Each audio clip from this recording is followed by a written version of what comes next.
जातात तशा प्रकारे जर कमेंट्स आले असतील तर त्याच्यावरती मी काय कमेंट्स देणार. ज्या वेळेला भविष्यामध्ये आता निवडणुका आहेत, निवडणुकांमध्ये भाषणं होतील, त्यावेळेला सगळ्या गोष्टी येतील. जे हिंदुत्वाची झाली नाही ती मराठी माणसाची कशी होणार असाही प्रश्न या निमित्तानं सांगण्यात आलेला. हिंदुत्व हा विषय किमान ठाकरे कुटुंबाला तरी सांगू नये कोणीच, म्हणजे बाळादानगावर असो की इतर कोणी असो, त्याने ठाकरे कुटुंबाला हिंदुत्व सांगू नये.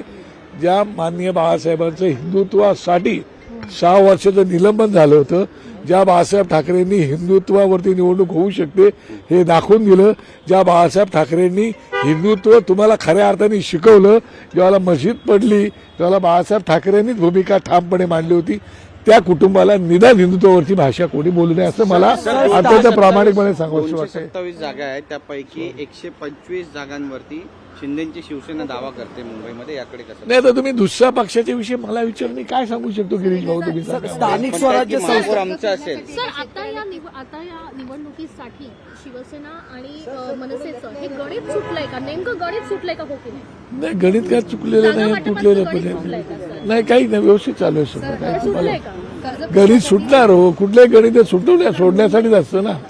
तर मुंबई महानगरपालिकेचं नेतृत्व आदित्य ठाकरे स्वतः करणार आहेत, तर मनसेकडनं सुद्धा काय अमित ठाकरे यांच्या मला असं वाटते की आमचे सर्व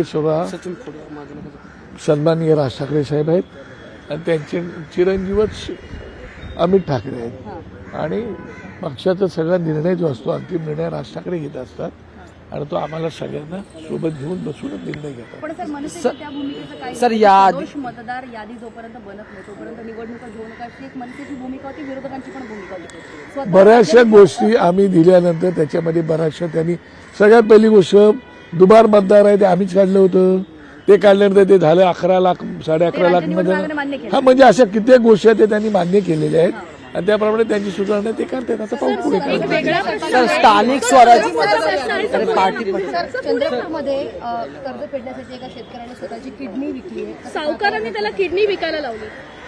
मला असं वाटतं याच्यावरून सरकार किती जोरात काम करतंय हे आपल्याला कळून चुकतंय. सरकारने जे काही शासकीय योजना जाहीर केल्या आहेत, शेतकऱ्यांना हे माफ केले, ते माफ केले, 7/12 कोरा करणार, अमुक तमुक, ते आता कुठे झाले नाही झाले, त्याच्यामुळे अशा प्रकारची घटना घडतायत. याचा सरकारने विचार करावा. देवेंद्र फडणवीस संवेदनशील आहेत असं मी समजतो, त्यांचे दोन्ही उपमुख्यमंत्री संवेदनशील आहेत असं, भावनाप्रधान आहेत असे समजतो. मला वाटतं त्यांनी आता गंभीरपणे विचार करावा.